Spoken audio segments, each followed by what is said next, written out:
Companionate love is H&N focused, satisfying, peaceful, and experienced through bodily senses and emotions. Passionate love can be transformed into something more enduring. It can become companionate love, which may not thrill the way dopamine does, but has the power to deliver long-term happiness based on H&N neurotransmitters such as oxytocin, vasopressin. It's like our favorite old haunts, restaurants, shops, even cities. Our affection for them comes from taking pleasure in the familiar ambience, the real, physical nature of the place. We enjoy the familiar not for what it could become, but for what it is. That is the only stable basis for a long-term, satisfying relationship. Dopamine, the neurotransmitter whose purpose is to maximize future rewards, starts us down the road to love. It revs our desires, illuminates our imagination, and draws us into a relationship on an incandescent promise. But when it comes to love, dopamine is a place to begin, not to finish. It can never be satisfied.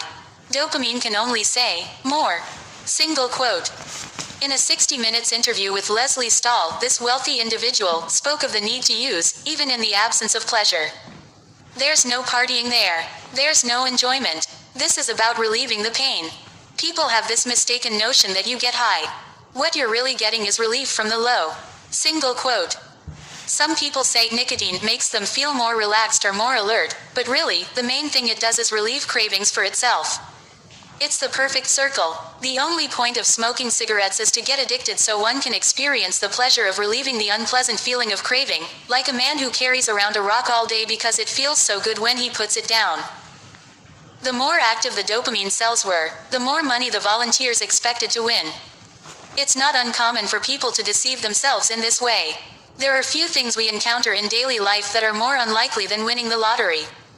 A person is more likely to have identical quadruplets, or be killed by a vending machine tipping over. It's over 100 times more likely that a person will be struck by lightning than win the lottery. Yet millions of people buy tickets. Someone has to win, they say. A more sophisticated dopamine enthusiast expressed his devotion to the lottery in this way: it's hope for $1. Single quote. Video games are more complex than slot machines, so there are more opportunities for programmers to bake in features that trigger dopamine release in order to make it hard to stop playing. Video games immerse us in a world where our fantasies can come true, where reality-shunning dopamine can bask in endless possibilities.